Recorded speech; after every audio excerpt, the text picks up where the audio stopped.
Ako si Jimon Gabriel A. Garcia. Ito ang aking output. Question number 1. Sa iyong pananaw, alin sa tatlong sangkap, kaalaman, kasanayan o karangalan ang pinakamahirap panatilihin sa pamumuno at bakit? Ito naman ang aking sagot. Sa tatlong sangkap, ang pinakamahirap ay karangalan.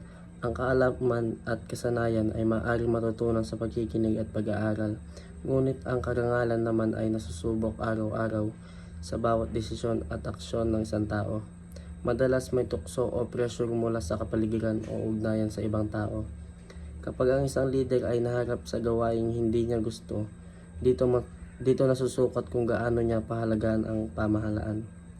Kaya ang pagpili ng karangalan ay mas mahirap dahil nangangailangan ito ng disiplina at katatagan at matibay na karunungan para sa paninindigan. Question number 2.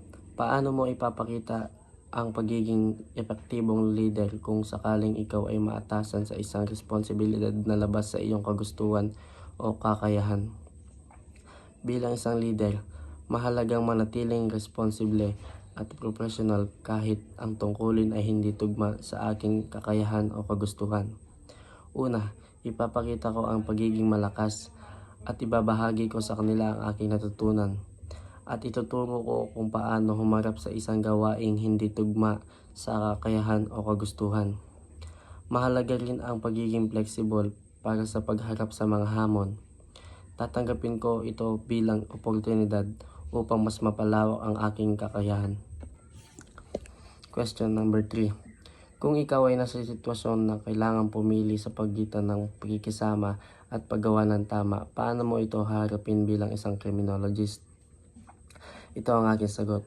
Bilang isang criminologist, tungkulin kong unahin ang paggawa ng tama kahit pa ito ay magdulot ng hindi pagkakaunawaan o pagkawala ng pakikisama. Kung haharap man ako sa sitwasyong kailangan pumili sa pagitang pakikisama at tamang gawain, pipiliin ko ang tama at yung hindi lumalabag sa batas para hindi ako mapahamak at masira ang aking pagkatao. Yun lamang po sir, maraming salamat po.